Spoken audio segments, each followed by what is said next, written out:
Welcome to the Deep Dive. Today, we are tackling a topic that, well, for so many people, feels incredibly challenging. Yeah, maybe even impossible. Exactly. Saving money, specifically when your income is genuinely low. I mean, when you're living paycheck to paycheck, right? And just covering the absolute basics. The rent, groceries, keeping the lights on, gas to get to work. That feels like the entire struggle. It really does. So the idea of setting aside any extra money can seem less like a practical goal and more like, well, kind of a bad joke. It absolutely can feel that way. And the material we're digging into today, insights from an audio source called Saving Money on Low Income from the Money Mindset Podcast 4.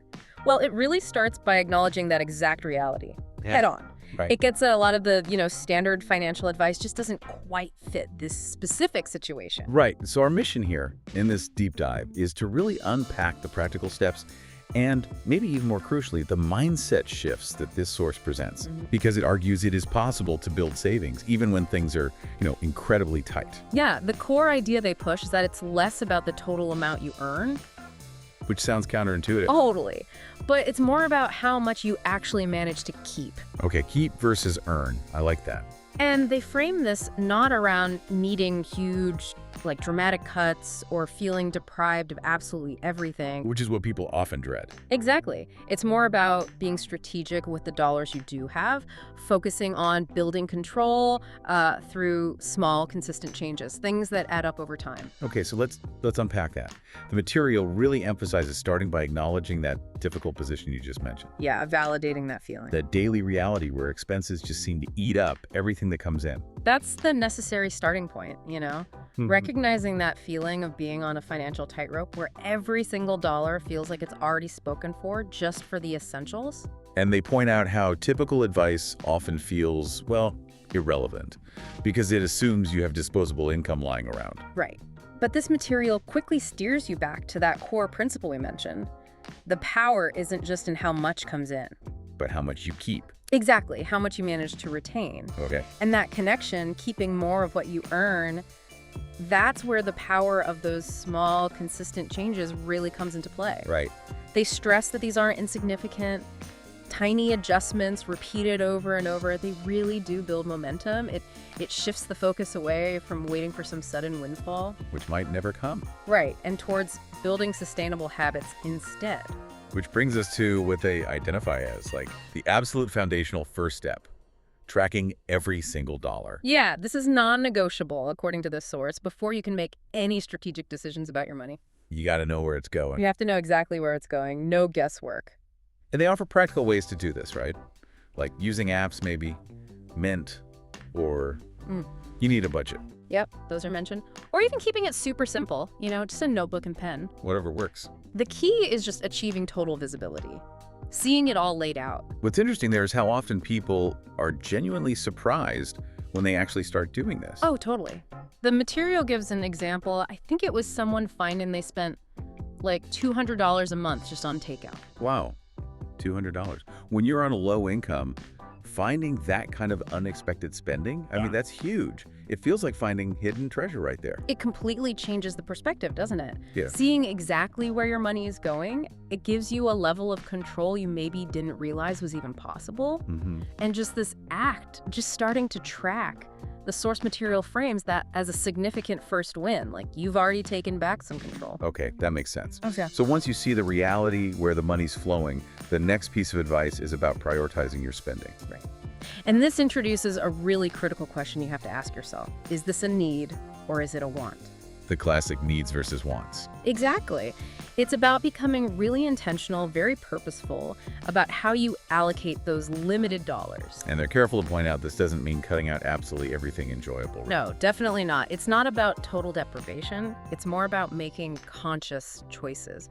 What truly matters to you? What aligns with your financial goals? Okay. So they give concrete examples to illustrate this, like questioning if you really need multiple streaming services. Or comparing the cost difference between ordering DoorDash all the time versus maybe meal prepping at home a bit more. Exactly. These are areas where relatively small, intentional shifts can actually create real savings. You start seeing those dollars add up. And here's where it gets really interesting, I thought. They introduce this powerful idea that kind of reframes saving altogether. They say, every $10 you save is $10 you own. And ownership is power. Yeah, I love that line. Me too. It really shifts the dynamic, doesn't it? It stops being about feeling deprived and starts being about reclaiming control, building your own personal financial power with every single dollar you choose to keep. Yeah, that framing feels much more empowering.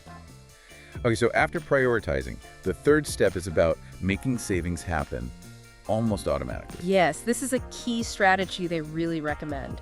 Don't try to save whatever might be left over at the end of the month. Because often there's nothing left. Especially when income is tight, right? There's usually nothing left. So instead, the advice is make saving the very first thing you do. Pay yourself first. Even if it's a small amount, they say. Like set up an automatic transfer from checking to savings. Exactly. Even if it's just $5 a week to start, just get it moving automatically. And where should that money go? They suggested specific account types? Yeah, they recommend putting it in a high-yield savings account. Make sure that money is actually earning something, however small. They mention names like Ally, Capital One 360, Marcus by Goldman Sachs. Basically, places where you get a better interest rate than a typical bank. Thinking of it like a bill you pay to yourself first, that analogy from the material really clicks. It does. It removes the mental debate, the willpower needed each time. Right. If the transfer is set up automatically, that money is moved before you even get a chance to spend it elsewhere. It just becomes part of your financial routine. Out of sight, out of mind, but building up. Okay, step 4 builds on that idea of finding potential. It's about looking for hidden money within your existing spending. Yeah, this is about actively looking for opportunities to reduce your current expenses without necessarily, drastically changing your lifestyle. Like what kind of things? Well, renegotiating bills is a big one they mentioned, like your internet or phone service. Oh, right. Sometimes just calling them. Often, yeah. A quick call can result in a lower rate, or maybe they have a new promotion. It doesn't hurt to ask. Good point. They also mentioned apps, right? To help find things you're paying for but not using.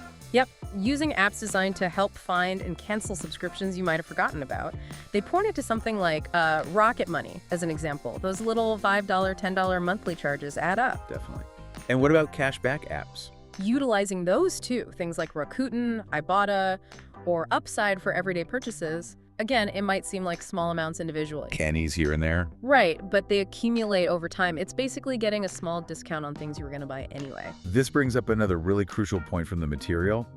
Checking your eligibility for local assistance programs. Oh, absolutely vital. Things for food, healthcare, childcare. Yeah. The material really stresses that many people who are actually eligible for these programs that could significantly free up money otherwise spent on absolute necessities, they either don't know they qualify or they just don't pursue them.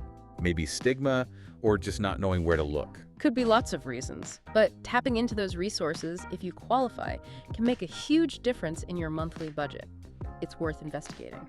Okay, so shifting gears a bit, we've talked about managing the money you have. Now, step 5 is about increasing it, boosting your income. Right.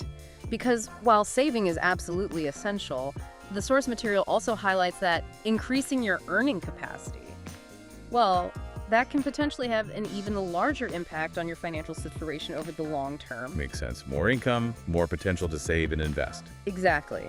And they clarify, importantly, that this doesn't necessarily mean needing a second full-time job. That might just not be feasible for many people. So they introduce the idea of a side hustle. Yeah, finding ways to earn some extra money on the side. They list various examples, things that require different amounts of time and different skills. Freelancing, maybe, on platforms like Fiverr or Upwork. Okay, using skills you already have? Or selling stuff? Selling items you no longer need. Online, like eBay, Facebook Marketplace, maybe Poshmark for clothes. Declutter and earn some cash. Or doing gig work, like driving or delivery. Yep, things like Uber, Instacart, DoorDash. Maybe just for a few hours a week when you can fit it in. The core idea seems to be finding some way to bring in additional money, even if it's not a huge amount initially. Precisely. And that extra money can then go directly towards accelerating your savings goals. It creates new financial capacity that just wasn't there before. So let's say someone starts implementing these steps. They're tracking, they're prioritizing, maybe they found a small side hustle. They're starting to save a little bit. Yeah. What's the very first major goal the source material recommends focusing on? Build an emergency fund. This is presented as the absolute top priority, job number 1 for those first savings dollars. Okay. And how much are we talking? Not like 6 months of expenses right away. No. The initial target they suggest is relatively modest, but incredibly powerful, $500 to $1,000. Okay, that feels much more achievable as a first step. Less intimidating. Definitely.